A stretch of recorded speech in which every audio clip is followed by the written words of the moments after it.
Namaskaram. So now let's talk about another chapter from part 2 of the book Sapiens. Chapter number is 6. Topic of the 6th chapter is building pyramids. The agricultural revolution is one of the most controversial events in the history. Some partisans proclaim that it set humankind on the road to prosperity and progress. Others insist that it led to prediction. This was the turning point, they say, where sapiens cast off its intimate symbiosis with nature and sprinted towards greed and alienation. Whichever direction the road led, there was no going back. Farming enabled populations to increase so radically and rapidly that no complex agricultural society could ever again sustain itself if it returned to hunting and gathering. Around 10,000 BC, before the transition to agriculture, Earth was home to about 5 to 8 million nomadic foragers. By the 1st century AD, only 1 to 2 million foragers remained, mainly in Australia, America, and Africa, but their numbers were dwarfed by the world's 250 million farmers. The vast majority of farmers lived in permanent settlements, only a few were nomadic shepherds. Settling down caused most people's turf to shrink dramatically. Ancient hunter gatherers usually lived in territories covering many dozens and even hundreds of square kilometers. Home was the entire territory with its hills, streams, woods, and open sky. Peasants, on the other hand, spent most of their day working a small field or orchard, and their domestic life centered on cramped structure of wood, stone, or mud, measuring no more than a few dozen meters the house. The typical peasant developed a very strong attachment to this structure. This was a far reaching revolution whose impact was psychological as much as architectural. Henceforth, attachment to my house and separation from the neighbors became the psychological hallmark of a much more self centered creature.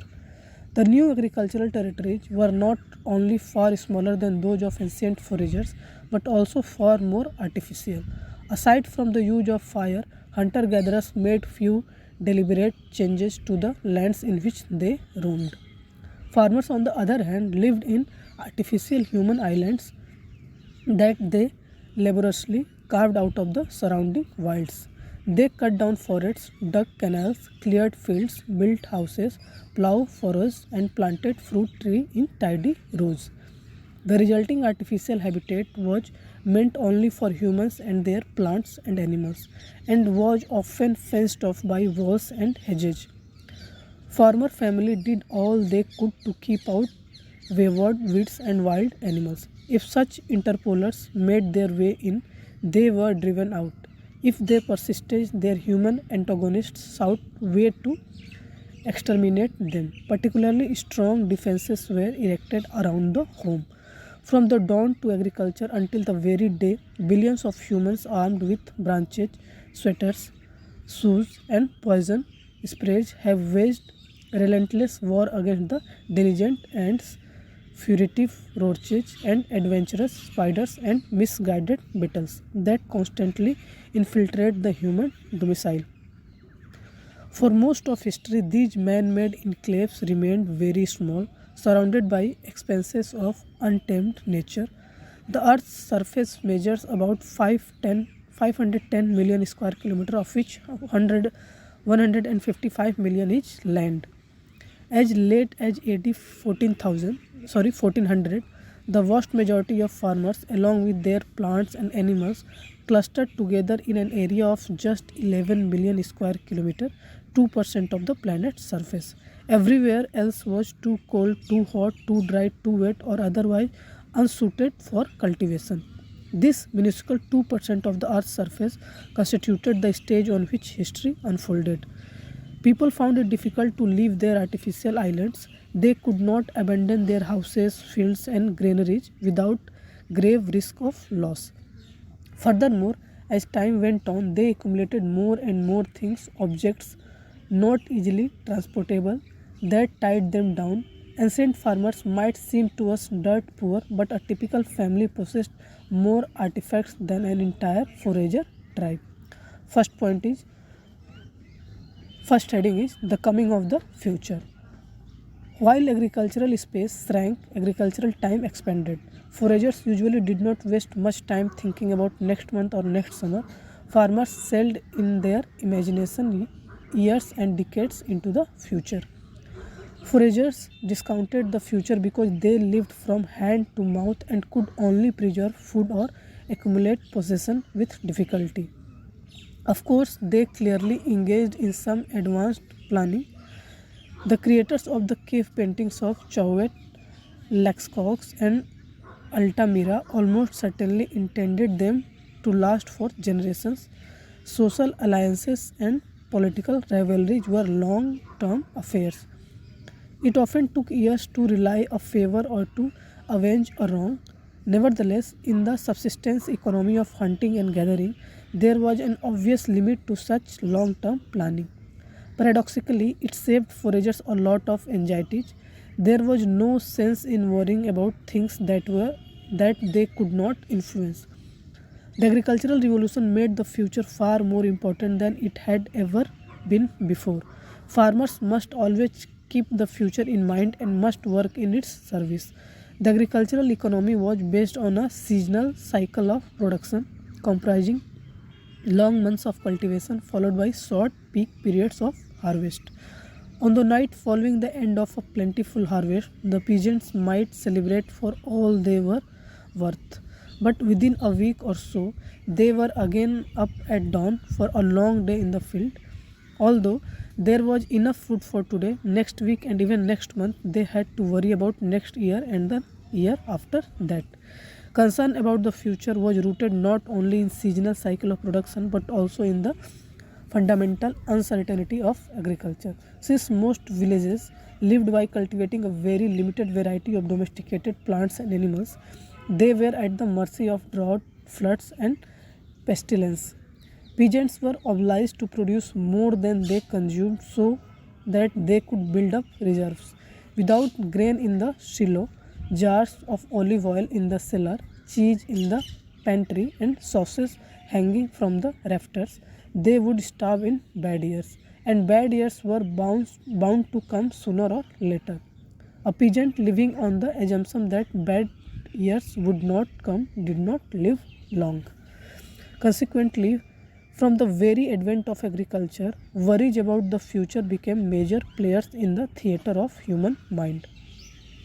Where farmers depended on rains to water their fields, the onset of the rainy season meant that each morning the farmers gazed towards the horizon, sniffing the wind and straining their eyes. Is that a cloud? Would the rains come on time? Would there be enough? Would violent storms wash the seeds from the field and batter down seedlings? Meanwhile, in the valley of the Euphrates, Indus, and Yellow rivers, other peasants monitored with no less trepidation the height of the water. They needed the rivers to rise in order to spread the fertile topsoil washed down from the highlands and to enable their vast irrigation systems to fill with water. But floods that surged too high or came at the wrong time could destroy their fields as much as drought. Peasants were worried about the future not just because they had more cause for worry but also because they could do something about it. They could clear another field, dig another irrigation canal, sow more crops. The anxious peasant were a frenetic and hard-working as a harvester and in the summer, sweating to plant olive tree whose oil would be pressed by his children and grandchildren, putting off until the winter or the following year the eating of the food he craved today. The stress of farming had far reaching consequences. It was the foundation of large scale political and social systems. Sadly, the diligent peasants almost never achieved the future economic security they so carved through their hard work in the present. Everywhere, rulers and elites sprang up, living off the peasants' surplus food and leaving them with only a bare subsistence. Those forfeited food surpluses fueled politics, wars, art, and philosophy. They built places, forts, monuments, and temples. Until the late modern era, more than 90% of humans were peasants who rose each morning to till the land by the sweat of their brows. The extra they produced fed the tiny minority of elites, kings, government officials, soldiers, priests, artists, and thinkers who fill the history books. History is something that very few people have been doing while everyone else was plowing fields and carrying water buckets. Next heading is an imagined order. The food surpluses produced by peasants, coupled with new transportation technology, eventually enabled more and more people to cram together, first into large villages, then into towns, and finally into cities. All of them joined together by new kingdoms and commercial networks. Yet, in order to take advantage of these new opportunities, food surpluses and improved transportation were not enough. The mere fact that one can feed 1,000 people in the same town or 1 million people in the same kingdom does not guarantee that they can agree how to divide the land and water, how to settle disputes and conflicts, and how to act in times of drought or war. And if no agreement can be reached, strife spreads, even if the storehouses are bulging. It was not food shortages that caused most of history's war and revolution, but the French Revolution was spearheaded by affluent lawyers, not by famished peasants. The Roman Republic reached the height of its power in the 1st century BC when treasures fleets from throughout the Mediterranean enriched the Romans beyond their ancestors' wildest dream. Yet it was at that moment of maximum affluence that the Roman political order collapsed into a series of deadly civil wars. Yugoslavia in 1991 had more than enough resources to feed all its inhabitants and still disintegrated into a terrible bloodbath. The problem at the root of such calamities is that humans evolved for millions of years in small bands or of a few dozen individuals. The handful of millennia separating the agricultural revolution from the appearance of cities, kingdoms, and empires was not enough time to allow an instinct for mass cooperation to evolve. Despite the lack of such biological instincts, during the foraging era, hundreds of people were able to cooperate thanks to their shared myths. However, this cooperation was loose and limited. Every sapiens band continued to run its life independently and to provide it for most of its own needs. Anarchic socialist living 20,000 years ago who had no knowledge of events following the agricultural revolution might well have concluded that mythology had a fairly limited scope. Stories about ancestral spirits and tribal totems were strong enough to enable 500 people to trade seashells, celebrate the Odd festival, and join forces to wipe out a Neanderthal band, but no more than that. Mythology, the ancient sociologist would have thought, could not possibly enable millions of strangers to cooperate on a daily basis. But that turned out to be wrong. Myths in transpired are stronger than anyone could have imagined. When the agricultural revolution opened opportunities for the creation of crowded cities and mighty empires, people invented stories about great gods, motherlands, and joint stock companies to provide the needed social links. While human evolution was crawling at its usual snail pace, the human imagination was building astounding networks of mass cooperation unlike any other even seen on Earth. Around 8500 BC, the largest settlements in the world were villages such as Jericho, which contained a few hundred individuals. By 7000 BC, the town of Catalhoyuk in Anatolia numbered between 5,000 and 10,000 individuals. It may well have been the world's biggest settlement at the time. During the 5th and 4th millennia BC, cities with tens of thousands of inhabitants sprouted in the Fertile Crescent, and each of these held sway over many nearby villages. In 3100 BC, the entire lower Nile Valley was united into the first Egyptian kingdom. Its pharaohs ruled thousands of square kilometers and hundreds of thousands of people. Around 2250 BC, Sargon the Great forged the first empire, the Akkadian. It boasted over a million subjects and a standing army of 5,400 soldiers. Between 1000 BC and 500 BC, the first mega empire appeared in the Middle East: the late Assyrian Empire, the Babylonian Empire, and the Persian Empire. They ruled over many millions of subjects and commanded tens of thousands of soldiers. In 221 BC, the Qin dynasty united China, and shortly afterwards, Rome united the Mediterranean basin. Taxes levied on 40 million Qin subjects paid for a standing army of hundreds of thousands of soldiers and a complex bureaucracy that employed more than 100,000 officials. The Roman Empire, at its zenith, collected taxes from up to 100 million subjects. This revenue financed a standing army of 250,000 to 500,000 soldiers. A road network still in use 1,500 years later, and amphitheaters that host spectacles to this day. Impressive, no doubt, but we must not harbor rosy illusion about mass cooperation networks operating in Pharaonic Egypt, or the Roman Empire.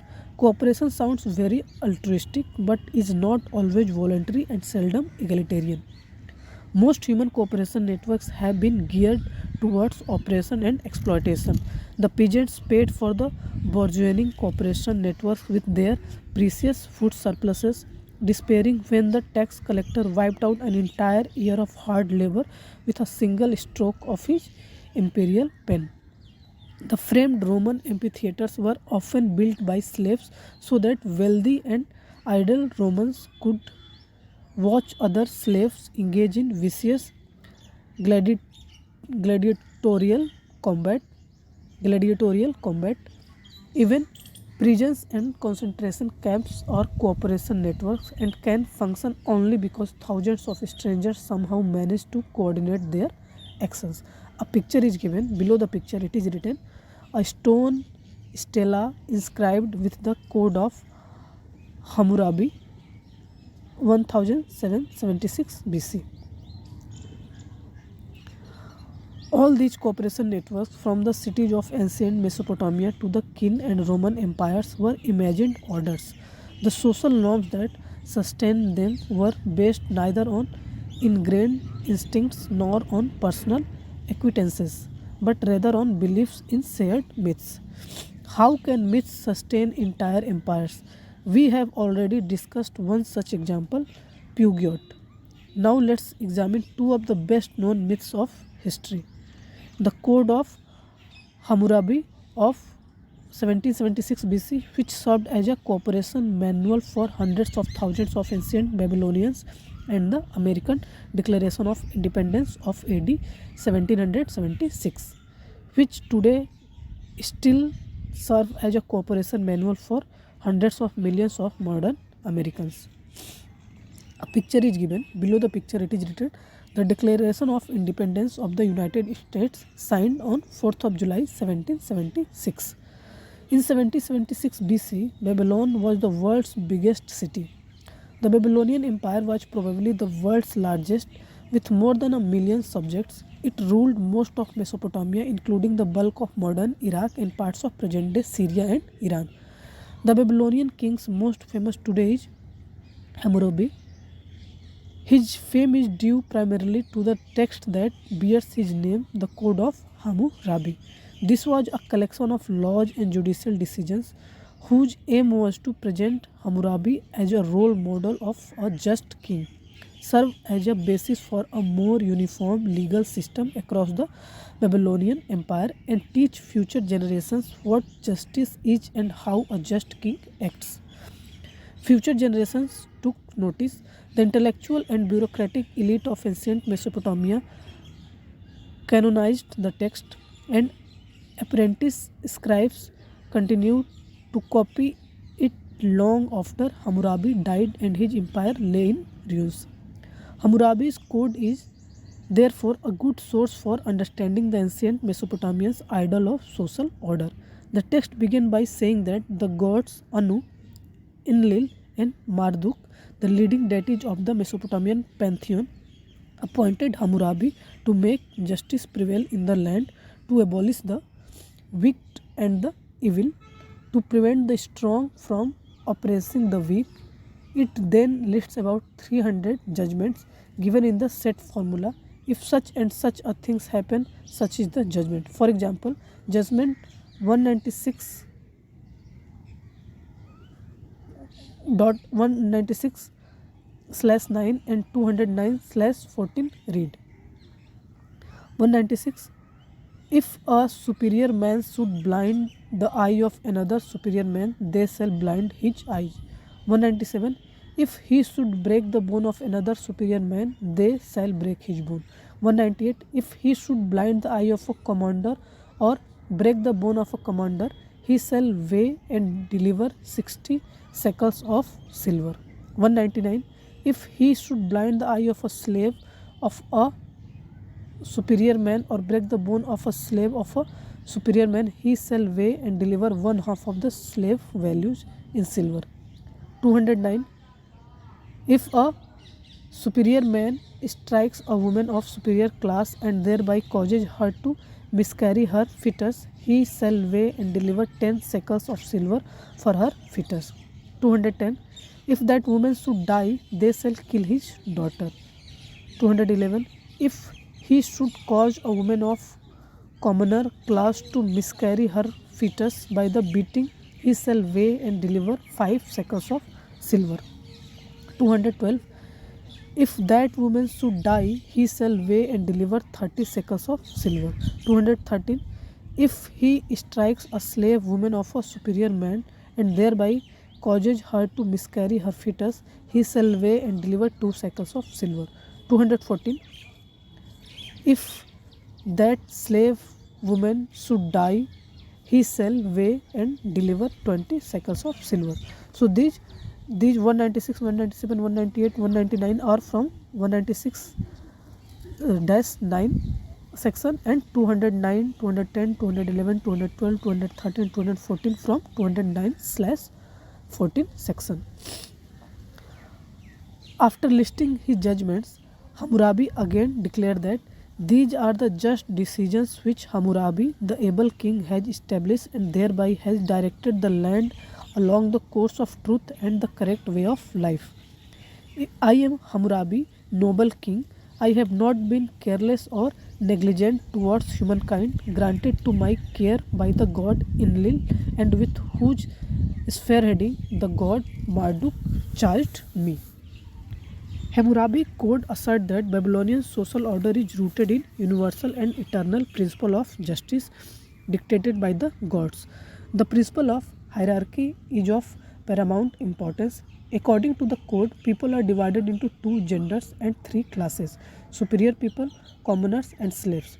Members of each gender and class have different values.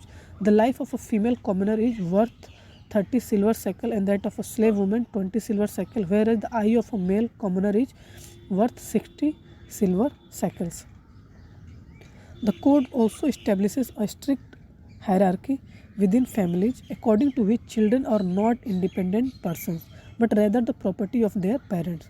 Hence, if one superior man kills the daughter of another superior man, the killer's daughter is executed in punishment.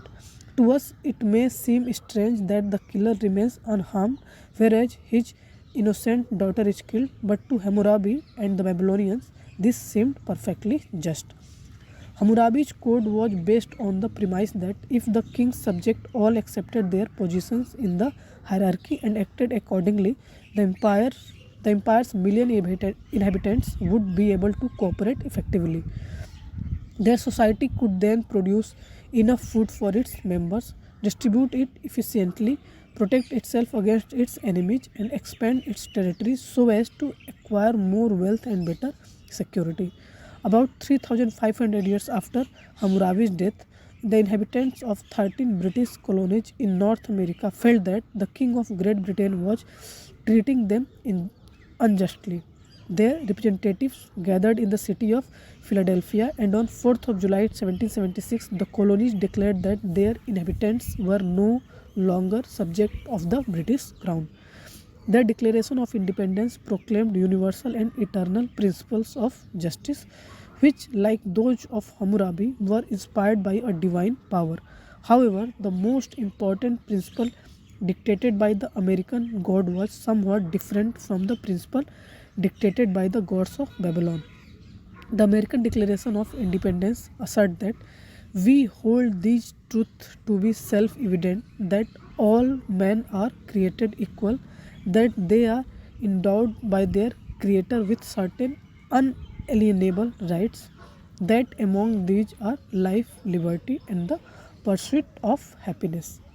Like Hammurabi's Code, the American founding document promises that if humans act according to its sacred principles, millions of them would be able to cooperate effectively, living safely and peacefully in a just and prosperous society. Like the Code of Hammurabi, the American Declaration of Independence was not just a document of its time and place, it was accepted by future generations as well. For more than 200 years, American school children have been copying and learning it by heart. The two texts present us with an obvious dilemma. Both the Code of Hammurabi and the American Declaration of Independence claim to outline universal and eternal principles of justice. But according to the Americans, all people are equal, whereas according to Babylonians, people are decide, decide, decidedly unequal. The Americans would, of course, say that they are right and that Hammurabi is wrong. Hammurabi naturally would retort that he is right and the Americans are wrong. In fact, they are both wrong. Hammurabi and the American founding fathers alike imagined a reality governed by universal and immutable principles of justice such as equality or hierarchy. Yet the only place where such universal principles exist is in the fertile imagination of sapiens and in the myths they invent and tell one another. These principles have no objective validity. It is easy for us to accept that the division of people into superiors and commoners is a figment of the imagination, yet the idea that all humans are equal is also a myth. In what sense do all humans equal one another? Is there any objective reality outside the human imagination in which we are truly equal? Are all humans equal to one another biologically? Let us try to translate the most famous line of the American Declaration of Independence into biological terms. We hold these truths to be self evident that all men are created equal, that they are endowed by their Creator with certain unalienable rights, that among these are life, liberty, and the pursuit of happiness. According to the science of biology, people were not created, they have evolved, and they certainly did not evolve to be equal. The idea of equality is in, inextricably intertwined with the idea of creation. The Americans got the idea of equality from Christianity, which argue that every person has a divinely created soul and that all souls are equal before God. However, if we do not believe in the Christian myths about God, creation, and souls, what does it mean that all people are equal? Evolution is based on difference, not on equality. Every person carries a somewhat different genetic code and is exposed from birth to different environmental influences. This leads to the development of different qualities that carry with them different chances of survival. Created equal should therefore be translated into evolved differently. Just as people were never created, neither according to the science of biology is there a creator who endowed them with anything. There is only a blind evolutionary process devoid of any purpose leading to the birth of individuals endowed by their creators should be translated simply into born. Similarly, there are no such things as rights in biology. There are only organs, abilities, and characteristics. Birds fly not because they have a right to fly, but because they have wings. And it's not true that these organs, abilities, and characteristics are unalienable. Many of them undergo constant mutations and may well be completely lost over time. The ostrich is a bird that lost its ability to fly so inalienable rights should be translated into mu- mutable characteristics. And what are the characteristics that evolved in humans? Life certainly, but liberty. There is no such thing in biology. Just like equality, rights, and limited liability companies, liberty too is a political ideal rather than a biological phenomenon. From a purely biological viewpoint, there is little difference between the citizens of a republic and the subjects of a king. And what about happiness? So, for biological research has failed to come up with a clear definition of happiness or a way to measure it objectively. Most biological studies acknowledge only the existence of pleasure, which is more easily defined and measured. So, life, liberty, and the pursuit of happiness should be translated into life and the pursuit of pleasure. So, here is that line from the American Declaration of Independence translated into biological terms. We hold these truths to be self evident that all men evolve differently, that they are born with certain mutable characteristics, and that among these are life and the pursuit of pleasure. Advocates of equality and human rights may be outraged by this line of reasoning. Their response is likely to be, we know that people are not equal biologically, but if we believe that we are all equal in essence, it will enable us to create a stable and prosperous society.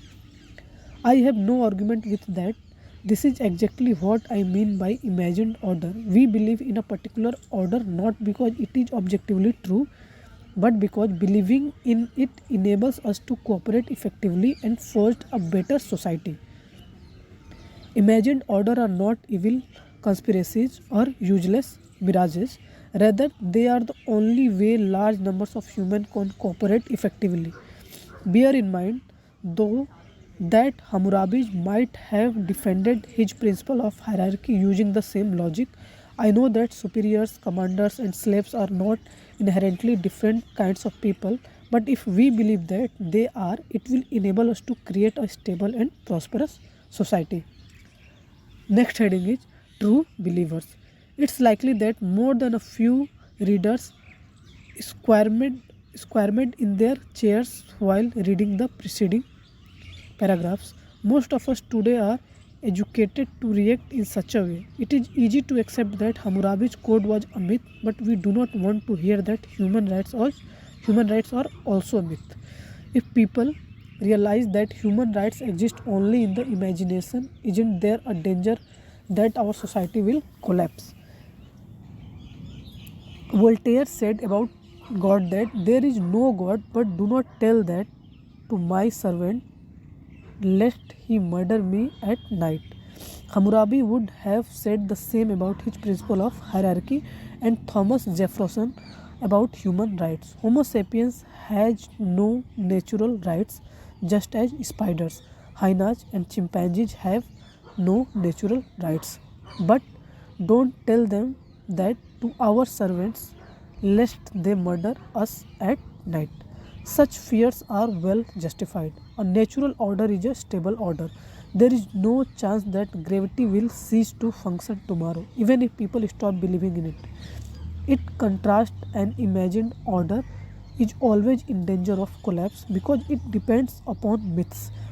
And myths vanish once people stop believing in them. In order to safeguard an imagined order, continuous and strenuous effort are imperative. Some of these efforts take the shape of violence and coercion. Armies, police forces, courts, and prisons are ceaselessly at work forcing people to act in accordance with the imagined order. If an ancient Babylonian blinded his neighbor, some violence was usually necessary in order to enforce the law of an eye for an eye.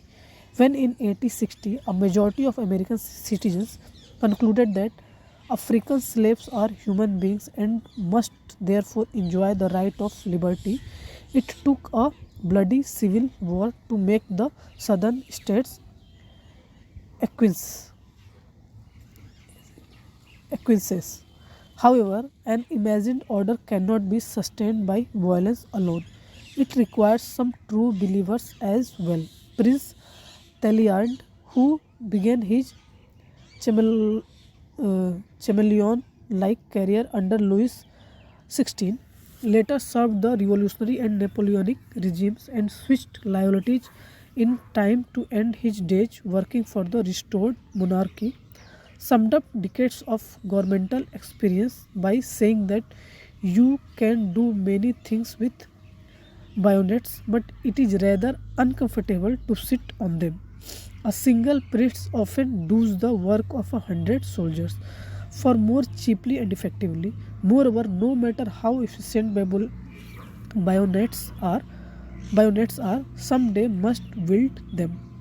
Why should the soldiers, jailers, judges, and police maintain an imagined order in which they do not believe? Of all human collective activities, the one most difficult to organize is violence. To say that a social order is maintained by military forces immediately raise the question, what maintains the military order? It is impossible to organize an army solely by coercion. At least some of the commanders and soldiers must truly believe in something, be it God, honor, motherland, manhood, or money. An even more interesting question concerns those standing at the top of the social pyramid. Why should they wish to enforce an imagined order if they themselves do not believe in it?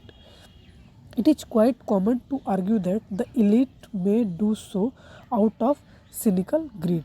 Yet, a cynic who believes in nothing is unlikely to be greedy.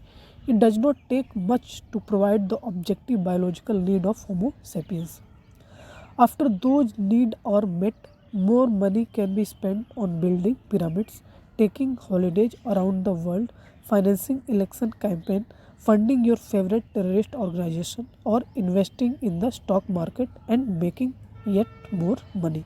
All of which are activities that a true cynic would find utterly meaningless. Diogenes, the Greek philosopher who founded the cynical school, lived in a barrel. When Alexander the Great once visited Diogenes as he was relaxing in the sun and asked if there were anything he might do for him, the cynic answered the all powerful conqueror, yes, there is something you can do for me. Please move a little to the side. You are blocking the sunlight.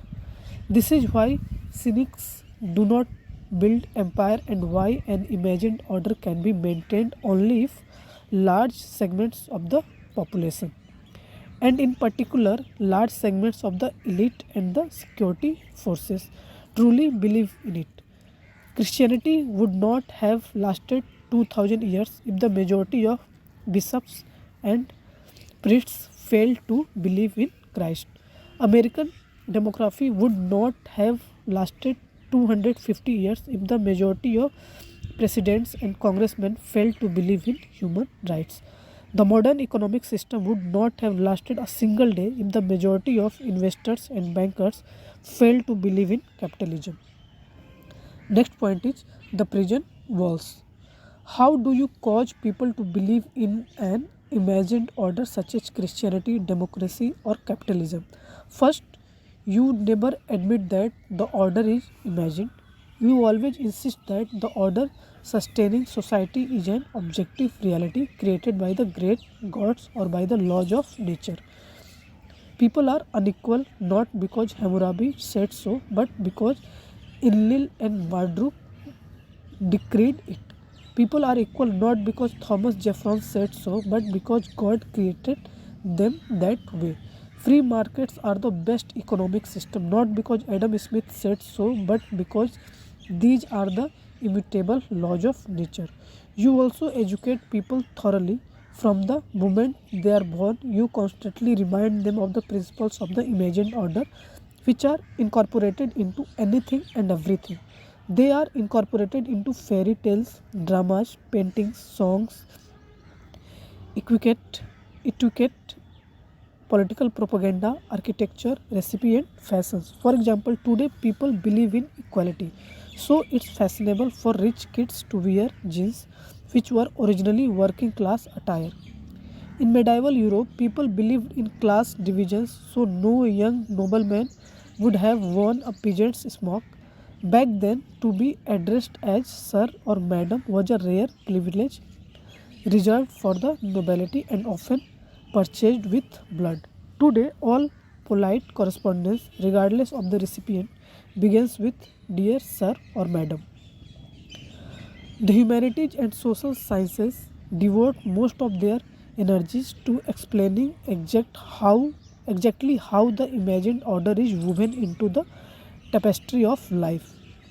In the limited space at our disposal, we can only scratch the surface.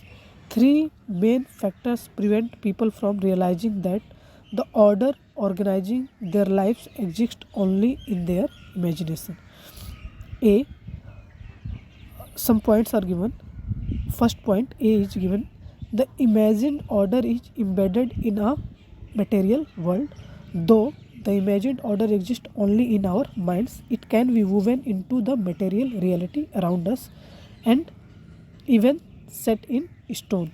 Most Westerns, most Westerners today believe in individualism. They believe that every human is an individual whose worth does not depend on what other people think of him or her. Each of us has within ourselves a brilliant ray of light that gives value and meaning to our lives. In modern Western schools, teachers and parents tell children that if their classmates make fun of them, they should ignore it. Only they themselves, not others, know their true worth. In modern architecture, this myth lives out of the imagination to take shape in stone and mortar. The ideal modern houses is divided into many small rooms so that each child can have a private space hidden from view, providing maximum autonomy. This private room almost invariably has a door, and in many households, it is accepted practice for the child to close and perhaps lock the door. Even parents are forbidden to enter without knocking and asking permission. The room is decorated as the child sees fit, with rock star posters on the wall and dirty socks on the floor. Someday, growing up in such a space cannot help but imagine himself an individual, his true worth eman- emanating from within rather than from without. Medieval noblemen did not believe in individualism. Someone's worth was determined by their place in the social hierarchy and by what other people said about them. Being laughed at was a horrible indignity. Noblemen taught their children to protect their good name whatever the cost. Like modern individualism, the medieval value system left the imagination and was manifested in the stone of medieval castles. The castle rarely contained private rooms for children or anyone else for that matter.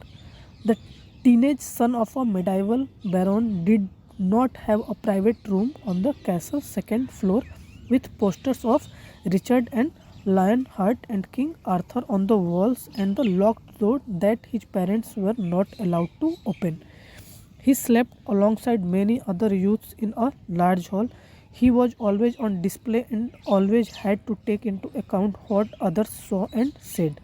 Someone growing up in such conditions naturally concluded that a man's true worth was determined by his place in the social hierarchy and by what other people said of him. Point B is the imagined order shapes our desires. Most people do not wish to accept that the order governing their lives is imaginary, but in fact, every person is born into a pre existing imagined order, and his or her desires are shaped from birth by its dominant myths. Our personal desires thereby become the imagined order's most important defenses. For instance, the most cherished desires of present day Westerners are shaped by romantic, naturalist, capitalist, and humanist myths that have been around for centuries. Friends giving advice often tell each other follow your heart, but the heart is a double agent that usually takes it takes its instructions from the dominant myths of the day, and the very recommendation to follow your heart was implanted in our mind by a combination of 19th century romantic myths and 20th century consumerist myths. The Coca-Cola company, for example, has marketed Diet Coke around the world under the slogan Diet Coke, do what feels good. Even what people take to be their most personal desires are usually programmed by the imagined order. Let's consider, for example, the popular desire to take a holiday abroad. There is nothing natural or obvious about this.